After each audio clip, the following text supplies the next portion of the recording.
Hello, Deborah with Preservation Publications and Preservation 2012 on YouTube.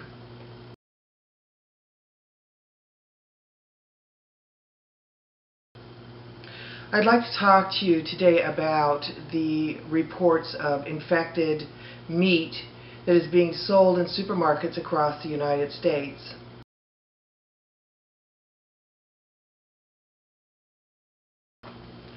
Some information up front. The study was funded by the Pew Campaign on Human Health and Industrial Farming, which opposes the routine use of antibiotics on our farm animals, and published in the Clinical Infectious Disease Journal.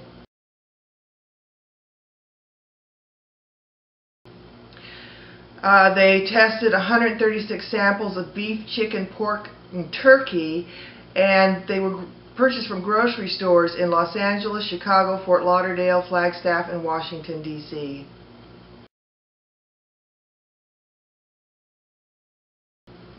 So their conclusion was 47% of the samples tested had a type of bacteria that most commonly causes staph infections, and of that 47%, half were resistant to at least 3 classes of antibiotics. Livestock are routinely given antibiotics to do basically 2 things: to keep them healthy and to increase their growth rate. Now, the effect of this is that the antibiotic stays in the meat and comes down through the food chain to us, and we consume the antibiotics along with whatever diseases they are carrying, such as the antibiotic-resistant staph that they're talking about here. Now, last summer the FDA recommended that the meat industry reduce its use of antibiotics in livestock, saying that it breeds drug-resistant bacteria in stockyards and reduces antibiotic effectiveness in humans. Now, the American Medical Association and the World Health Organization have warned that misuse of antibiotics in food animal production may be creating a serious problem for human health by fostering development of drug-resistant bacteria. These are not little organizations sitting off to the side somewhere. These are pretty well-known and well-established agencies that are saying this.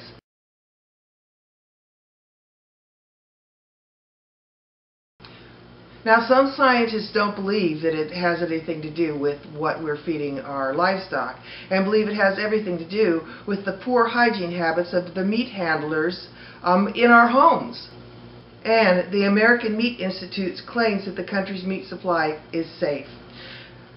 Those positions kind of surprise me in light of the fact that there are food recalls regularly. The last that I am remembering was a couple of weeks ago when 55,000 pounds of turkey was recalled because it was contaminated with antibiotic-resistant salmonella. So even though this study is just anecdotal at this point, there's no true science backing it up, I would tend to err on the side of anecdotal evidence just because of what I'm seeing by way of recalls. Now, there are a couple of things that you can do to protect yourselves from contamination. First, you want to make sure that all the meat that you eat is very well done. Second, every time you handle raw meat product, you want to wash your hands. And you don't want to cross-contaminate surfaces in your kitchen with foods that have had raw meat on them. And third, you're going to want to wash down all of your food preparation surfaces with soap and water, which is just good practice anyway.